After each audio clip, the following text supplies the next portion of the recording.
Hola amigos y amigas, estamos arrancando en el Barro 2026, esta vez con un invitado muy especial, Patricio El Corro, sociólogo, militante de la izquierda. Gracias. ¿Qué tal, Manu? Gracias por aceptar la invitación. No, gracias a vos. Tenía muchas ganas de charlar con vos porque estamos en medio de lo que podemos denominar, yo no quiero ser respetuoso y decir el fenómeno Miriam, sí. Decime vos si es el fenómeno izquierda, el fenómeno Miriam, ¿cómo lo están leyendo desde adentro? Hay un fenómeno Miriam, no es aislado, o sea que no se da por fuera de lo que está pasando con el resto de la izquierda, pero Miriam es distinto. De hecho, hace 2-3 semanas me reía después porque había ido al programa de Trebuch en La Nación. Te vemos en La Nación muy seguido. A veces se convocan. Le decía, bueno, el fenómeno es Miriam, que había de emergente en la política, y se me cagaron de risa. Y a las 2 semanas salieron las encuestas de Atlas Intel, etcétera, y le dije, bueno, mira, algo estábamos registrando. Pero bueno, o sea, también es como en el marco de que no sé, la San Andrés, la Universidad de San Andrés, que mide todos los meses, también lo mete a Nicolás del Caño entre los primeros 5 dirigentes opositores con mejor imagen. Hay un crecimiento de la izquierda diario, de las redes, o sea, no me parece que sea un caso aislado, sino que, bueno, Miriam tiene particularidades y está destacando. Dividámoslo entonces en dos. El fenómeno izquierda, sí, con todos estos indicadores que decís, desde los medios de la izquierda hasta los comités de la izquierda que están convocando y hacen reuniones periódicamente. ¿Cómo lo explican o cómo sienten que empezó a surgir, o cuándo vieron, si querés, el punto cero de ese momento? Izquierda, más allá de Milei. Mira, me parece que hubo un cambio en el gobierno de Milei, venía como acumulándose simpatía, porque apenas asumió Milei, nosotros salimos a las calles, nos plantamos claramente como opositores, con voluntad de disputar, por fuera de un discurso que fue muy fuerte también al inicio y todavía está, que era como la gente se volvió de derecha, entonces no se puede hacer nada, hay que aceptar que bueno, que lo que dice Milei un poco había que hacerlo, la desmoralización es todo terrible, no sé qué, que es una política para justificar una inactividad. Y bueno, pero un sector importante de la población vio como viendo qué pasaba, si Milei era una topadora, si no, etcétera. Y hay un punto que sí marcamos muy claro, que fue con la reforma laboral a fin del año pasado, cuando se empezó a discutir, y a principios de este año, como que hubo un quiebre. Que por lo menos mi lectura es que fue un quiebre en el sentido de mucha gente que tenía expectativa también en qué podía ser el peronismo, si el peronismo iba a ser oposición, qué podía hacer con la traición de la CGT, con la disgregación del bloque en diputados, con muchos vendiéndose, etcétera. Como que hay un quiebre ahí, entonces hay un sector que empezó a reconocer la campaña que hicimos contra la reforma, el estar en las calles, etcétera, y un sector de esos que viene del peronismo y empezó a tener una simpatía más marcada con la izquierda. Ese es un fenómeno que a mí me parece que está claro y en desarrollo. ¿Lo ven en casos particulares? Un montón. Cara a cara en las redes, ¿cómo lo registran? Mira, el comentario empezaba así, te digo, hace 2 años. Yo soy peronista, pero los banco. Yo soy peronista, pero me gustan lo que hacen. Soy peronista, pero quisiera que mis dirigentes hicieran lo que están haciendo ustedes. Y ahí después fue soy peronista y los voto en 2025. También una parte. Una gran parte sacó 10% aproximadamente de los votos. Y 9 y pico, sí, Miriam, 9%. Una gran parte de esos votantes deben haber votado a Santoro en 2023. Sí, igual no fue una elección donde tampoco el peronismo bajó mucho, pero por lo menos en la ciudad de Buenos Aires, pero Miriam creció, entonces hay como distintos sectores, o bueno, no sé, una transferencia diversa, digamos, Y en provincia de Buenos Aires, bueno, Nico también hizo una muy buena campaña. Vos sabés que cuando son las elecciones provinciales, muy difícil porque no hay medios, no hay pauta, nada. De hecho, y ahí también. Nicolás del Caño no era candidato en todas las secciones, solamente Solo en la la provincial de septiembre era candidato en la tercera, después fue el candidato a diputado, a diputado nacional. y sacó 2 diputados, salió tercero las 2 veces, o sea, tercer fuerza política en la provincia de Buenos Aires. Cuando algunos apostaban en el centro. Compara todo. ¿No? Bueno, por eso ahí me parece que hay una parte de ese sector que como que se va radicalizando izquierda. Y también lo que hubo, bueno, esto que te decía, la gente que se acercaba empezó a hacer, bueno, a mí me acercan más las ideas de la izquierda, porque hay un diálogo ahí con el que es peronista, que lo tengo muchas veces, que vos decís, soy peronista, pero me gusta. Y vos le decís, ¿por qué sos peronista? Y dice, bueno, porque el peronismo tendría que defender a los trabajadores, tendría que defender a los sectores populares, etcétera.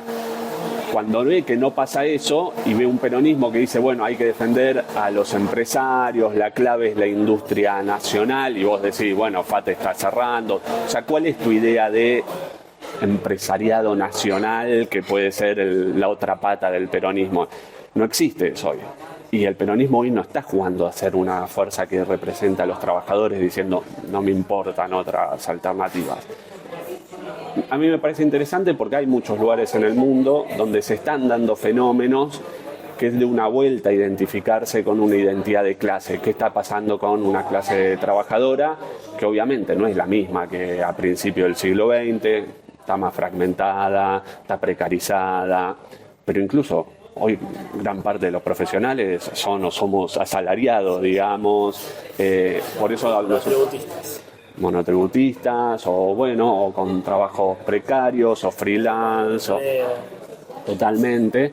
Entonces esa idea de que hay una clase trabajadora, que no somos clase media en general, sino que vivís de tu trabajo, se nota, bueno, en Inglaterra se nota, también en algunas cosas en Estados Unidos se nota en muchos procesos. Para mí en Argentina ese proceso es parte de lo que estamos empalmando y dialogando nosotros, lo cual, bueno, para nosotros es un desafío porque no es que ya, digamos, con esa identificación ya solucionamos todos los problemas, pero es importante. Y el otro punto que para mí está cambiando este año es que mucha gente que votaba a la izquierda, más o menos siempre 1 millón de votos, un poco menos en ejecutivas, un poco más en ejecutivas, se está acercando o escribe en las redes y dice, yo siempre los voté, pero ahora me doy cuenta que si no hago algo, si no me involucro, esta gente va a seguir y nadie los va a frenar. Hay un cambio cuantitativo y un cambio cualitativo en la actitud de... Sí. O sea, lo explicás principalmente el crecimiento de la izquierda por un presidente Milei que parecía que arrasaba con todo, un peronismo que se corrió al costado y una izquierda que se plantó el primer día. Eso es lo que vos mucho. lees de este votante peronista. Me interesa pensar en ese votante peronista que se acerca al comité de la izquierda. Mucho en ese sentido. Creo que hubo una etapa de estar defraudados, pero tener la esperanza de que, bueno, vuelve Cristina, Axel va a hacer algo, el peronismo va a volver a ser un peronismo, por lo menos con un discurso de esto de defender a los trabajadores, a los sectores populares, y que eso fue pasando del desencanto a un momento donde me parece que hay partes de ruptura claramente y que se acercan así, digamos, se acercan y dicen, bueno, está repensando su identidad, lo cual en Argentina, para hacer el peronismo una identidad, digamos, tan fuerte, tan marcada, histórica, no es un dato menor. Para quienes somos socialistas, eso siempre, esa idea de conciliación de clase del peronismo contra una idea de que los trabajadores tenemos que tener nuestra propia organización política, fue un tema muy importante y muy complejo, y de hecho la izquierda se ha dividido entre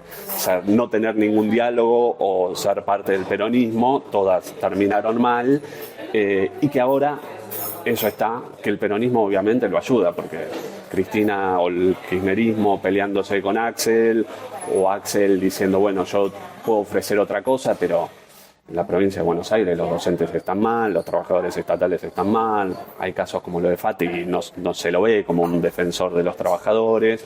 Bueno, creo que sí, que hay ese proceso es el que está en curso. Engancha más el votante peronista por la identidad de clase que por ser zurdos. Porque otra de las cosas que a mí me pareció positivo de la izquierda en general es que frente a un gobierno de ultraderecha y que se presentaba como una nueva derecha y demás, ustedes dijeron desde el primer día somos zurdos. Claro. Y no tuvieron miedo, vergüenza ni escondieron eso, digamos, la identidad y trataron de ser bien nítidos. Se enganchan más por la identidad de clase o por ser de izquierda. O por las dos cosas, digo. Creo que no está tan separado ahora, o eso es lo que estamos viendo. En el sentido, a mí me resultan muy claros esos diálogos donde ¿qué te identifica como peronista? Si nosotros decimos, bueno, lo que a vos te identifica como peronista, en realidad no son aspectos de identidad de clase. Y entonces ahí, bueno, la izquierda, la que representa eso, hoy hay 2 años de esta experiencia, pero creo que sin los otros 10 años que pasaron del Frente Izquierda, de ser referencia siempre en las luchas, de tener una coherencia, de insistir con puntos, el FMI, la deuda, las cuestiones de independencia nacional, de pensar cómo se reparte, digamos, el esfuerzo y las riquezas en una sociedad cada vez más desigual, es lo que está volviendo por ese lado, por lo pronto. Bien, pero decías recién también, hace unos minutos, que no solamente el votante o el que apoya a la izquierda, que tiene una imagen de Miriam, de Nicolás, es un ex peronista o un peronista que se está izquierdizando, si querés, sino que hay otros componentes, otros sectores de la política, otro tipo de votantes que nos acercan. ¿Cuáles son? ¿De dónde vienen? Sobre todo el que ya era votante de izquierda, pero está viendo eso, que si no se mete no va a cambiar nada. Para mí eso es clave y puede ser clave también en los próximos años, porque creo que del 2001 para acá, el otro día también lo charlábamos con gente tipo Diego Stulbar, con intelectuales que no son de nuestra izquierda, pero que hay un diálogo. Que bueno, en el 2001 yo tenía 17 años, pero los que nos sentimos como todos identificados en ese momento, había una idea de asambleas barriales, que uno tenía que tener una autoactividad, que tenía que salir a la calle, hacer algo, organizarse, juntarse con su vecino, con su compañero de laburo o algo. Me parece que eso el kirchnerismo lo desmovilizó mucho y entonces se dio esta idea de institucionalizar todo. Entonces el movimiento de mujeres, bueno, la clave no es el movimiento, es tener un ministerio de mujeres, los derechos humanos, incluso sectores sindicales que eran previo al kirchnerismo por ahí más combativos, participativos, etcétera, se acoplaron como al peronismo sin más y entonces eso dejó de tener una relación con la base y que se puso una idea de todo se puede solucionar desde el Estado de la separación desde arriba. Viene, digo Cristina porque es un emblema, ¿no? Pero va a venir Cristina, va a venir Axel, vos quédate tranquilo, vota bien y la solución va a llegar. En ese eso proceso fracasó. de institucionalización de las demandas, imagino que la sociedad argentina, siguiendo la tesis, me parece interesante, perdió la gimnasia de la participación. Totalmente. ¿Cómo se hace para recuperarlo? Hay una parte... ¿Con qué dificultades se encuentran en la cotidiana? Hay una parte que es convocando y que no es fácil, porque muchas veces, bueno, además todos estamos laburando más, con más cosas en la cabeza, con más problemas personales, entonces se da eso, pero creo que porque el movimiento de mujeres en ese sentido es clave. O bien el movimiento de mujeres, ¿no? En el medio. Es que es clave porque estamos ahora haciendo, ¿no?, estos comités que son para formar un partido. Porque me interesa mucho la pregunta del café que nos sirve de Nieva. Agradecemos a Café Nieva. Es lo mismo para los dos. Muchas gracias. Yo lo tomo amargo como buen hincha independiente. vamos con esa. Somos de Boquita, pero vamos con esa. Gracias. Cortamos y endulzamos entonces el café y volvemos. Por mí está perfecto.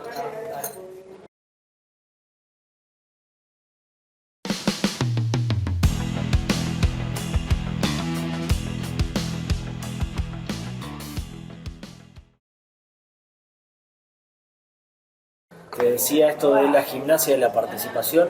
cómo se recupera, y vos me decías, bueno, el movimiento de mujeres es un claro ejemplo de que eso no se terminó, pero me imagino que se deben encontrar con un montón de dificultades. Sí, que no se terminó, y algo más que es que muestra que no va a venir de arriba. Que ahora Milei vuelve, cuando fue el discurso en Davos y salió a insultar a la comunidad LGTB, se salió a las calles y el tipo tuvo que frenar, que cuando hay un femicidio se sale a las calles.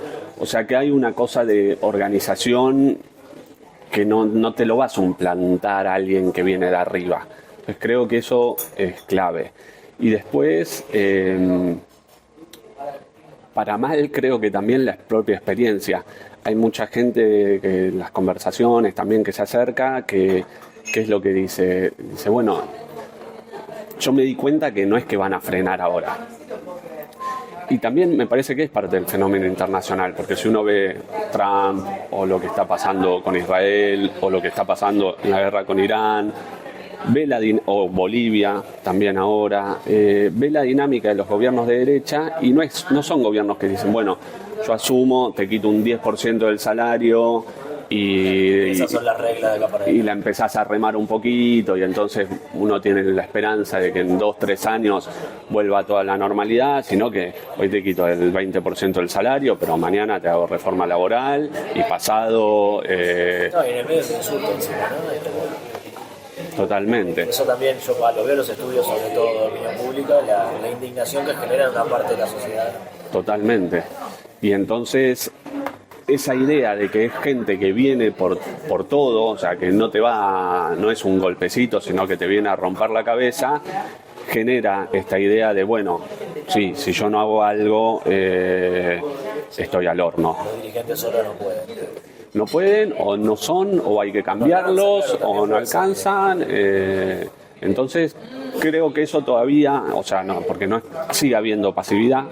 Me parece normal también, porque me parece que es como que pelear sin tus sindicatos, sin tus organizaciones estudiantiles, porque en general son las que están planchadas completamente, es más difícil, y entonces hay como una búsqueda de, bueno, ¿por dónde me organizo? Mucha gente que viene a los comités que estamos haciendo, que la idea es discutir por qué un partido de la nueva clase trabajadora, en este sentido, que es más heterogénea, etcétera, te dice, yo en mi laburo ahora estamos jodidos porque te persiguen, entonces vengo a reunirme a los locales o me junto en otro lado porque en mi laburo no puedo, pero no es que da una vuelta para organizarse.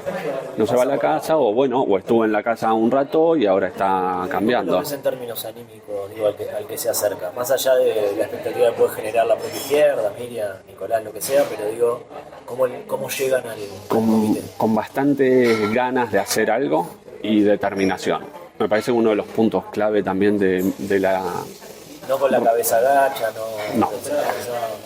Existe, y es un aparato enorme, porque desde mi punto de vista, desde el peronismo, hay un discurso que fomenta eso, que es esto, qué terrible, cómo puede ser. También de una cosa que a mí me cae bastante mal, que es insultar al votante de Milei, tipo, ¿no ves? Son todos idiotas porque votaron a Milei y están hechos pelota.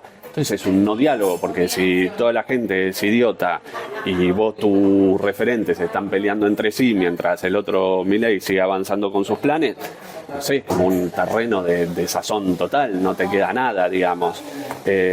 No vas a ser tu enemigo, el otro votante, que por ahí no es de derecha en general, sino que tampoco ve que el peronismo sea una situación. Entonces puede haber hay un sector más desmoralizado. La idea es impactarlo también, y creo que esto te iba a decir que la referencia de Miriam, un punto central que no se entiende sin esa idea de que te dice Miriam, se nota que se la banca, que tiene fuerza, transmite fuerza. Entonces, ¿por qué Miriam atrae? Porque es una líder de oposición que, como decís vos, no es que ganó Milei y parecía un pollito mojado, sino que dijo: somos los que estamos los que somos, pero acá lo vamos a enfrentar, vamos a poner fuerza, y que esa seguridad es lo que empatiza con el que quiere ser oposición al gobierno. Y es un poco una rockstar también, Miriam. sé yo, viste, es muy difícil ahora en esto, en estas eras que ya no es ni siquiera la política de show, tiene mucho peso las redes sociales. No, claro. Yo creo que no se entiende sin esto, sin que lo que la referencia es, primero que se sabe o se ve que es alguien que no es que apareció, ¿no? Entonces hagamos un outsider y me hago sino que una persona que enfrentó los juicios de lesa humanidad a los genocidas, que se la bancó ahí cuando no había renombre, que fue la abogada de Jorge Julio López, también se la bancó ahí con una desaparición en democracia que fue muy áspero, se la bancó, que en el movimiento de mujeres estuvo al frente y que entonces creo que lo que llama así de empatía y de reflejo en la gente es eso, es la idea de hay que poner el pecho e ir para adelante y ser coherente, y que entonces esa es la empatía de Rockstar en el sentido de sacarse fotos, de tener admiración, digamos. Sí. De lo que genera, no sé, muchos pibes jóvenes de 20, 21 que no eran de izquierda y se sienten atraídos por la figura de Miriam, la escuchan, la siguen. Sí, totalmente. Llamó la atención y fue como un boom. Que es cierto que tampoco fue, me parece que esto del fenómeno Miriam, enero, febrero, cuando ya había sacado 10 puntos en la ciudad de Buenos Aires, era como desconocer un poco lo que ya venía sucediendo. Nos viene pasando un montón, porque el otro día hicimos un foro en sociales y vino Alejandro Vilca, que en Jujuy sacó el 25%. Y acá Milei había sacado el 17% y el fenómeno era Milei. No era Alejandro Vilca, recolector de basura, claro, que llega a la banca, que ganó una de las 3 bancas, porque en Jujuy hay 3 bancas de diputados, o sea que dificilísimo. Más competitiva la izquierda que el peronismo, ya hace tiempo. Por lo menos peleamos palmo a palmo. Entonces, bueno, hay un poco de ese trabajo, sí, de continuidad.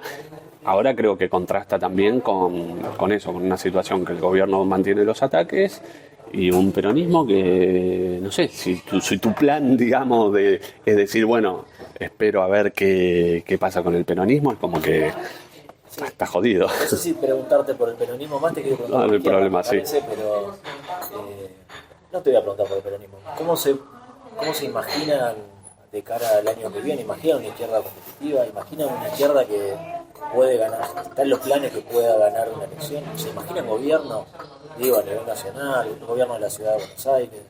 Yo creo que se abre una perspectiva nueva y que nosotros tenemos un desafío que es previo a las elecciones, que es esto, es intentar organizar esa fuerza. Nosotros decimos, mira, en Argentina, por una carambola, digamos, vos podés terminar ganando un balotaje. Milei lo dijo el otro día, dijo, yo gané, no sé si dijo carambola, o una palabra así, dijo, yo gané, que no estaba mucho en los planes de nadie. Entonces, puede pasar. El tema es que nosotros queremos insistir con esta idea. Si no hay un involucramiento de un sector importante de la clase trabajadora, de la juventud, del movimiento de mujeres, la fuerza para después primero poder pelearlo contra aparatos monstruosos, y después de poder hacer un ejercicio de poder. Por ejemplo, si Argentina vos tenés que convocar a una asamblea constituyente para pensar cómo sería un cambio de un modelo de país y tirar abajo todas las contrarreformas que está haciendo Milei, vos después tenés que tener fuerza para bancar esos cambios. Los ataques de todas las direcciones. Entonces, y además tenés que tener fuerza para conseguir los votos parlamentarios. Los votos y también, por ejemplo, en los sindicatos, sí, en la calle, pero hay veces que no es solo una discusión de, bueno, una movilización tipo vamos todos a la Rosada y se soluciona. Por ejemplo, el ejemplo de aceiteros es un buen ejemplo también de cómo la clase trabajadora conquista cosas porque es la que está en los lugares claves de la economía. O sea, la clase trabajadora sigue estando en los lugares clave de la economía, por más que estemos precarizados, todo. Los trenes, el transporte, la salud, la educación, el manejo, digamos, de lo que es el Estado en general, pero también de los supermercados, de los subtes, de los colectivos. todo eso lo sigue manejando la clase trabajadora, que si toma más conciencia de su poder, puede empezar a pensar qué sería una alternativa de país donde digamos, bueno, primero tienen que estar las prioridades de la mayoría del país. Tengo un ejemplo tonto, pero que tomaban el otro día en Neuquén. Vaca Muerta es un boom. Están diciendo vienen las inversiones de Vaca Muerta, etcétera. A 3-4 kilómetros de Vaca Muerta, la gente se incendian las casillas porque se calefaccionan con carbón, con maderas, etcétera. Debo decir, ¿cómo puede? O Vaca Muerta es el elixir que deja fortunas a Argentina, o en realidad esa fortuna se la está llevando alguien para que no tengan ni gas ni una casa digna quienes viven a 3-4 kilómetros de los pozos. Entonces, eso, poder decir cuáles son las prioridades de un país, que serían las prioridades de un gobierno de trabajadores, que tendría que romper con las lógicas del capital, bueno, tener que tener fuerza. Y entonces esta discusión es, no queremos suplantar el te fallaron los líderes peronistas, votá al líder de izquierda. Y que después te falló lo de la izquierda. Claro, si no te involucras, tenemos límites. Está lleno de ejemplos, sobre todo en la región de países con crecimiento, que Claro. la calidad de vida empeoró, sobre todo Totalmente. de los trabajadores. Nos hablabas de prioridades recién, Sí. que hay que pensar, imagino, no sé, podés decirle programa de gobierno, plan, como quieras, en términos de consultoría política, Sí, sí. digo, pero están pensando en esas prioridades. Ustedes están discutiendo para adentro cómo sería ese gobierno de la izquierda, más allá de la fuerza que tiene que conseguir. Sí, y además muchos temas invitando a gente que se está acercando ahora, que tiene conocimientos técnicos, académicos o porque labura en esos lugares, puede aportar. Y entonces, por ejemplo, bueno, ahora el otro día estuvo la Gendarmería, se metió en la CENEA, en el ente que maneja la energía nuclear, para garantizar 170, 180 despidos. Por ejemplo, ¿qué hacer con la energía en Argentina? ¿Cómo desarrollar un plan energético que sea para mejorar la calidad de vida de quienes vivimos acá?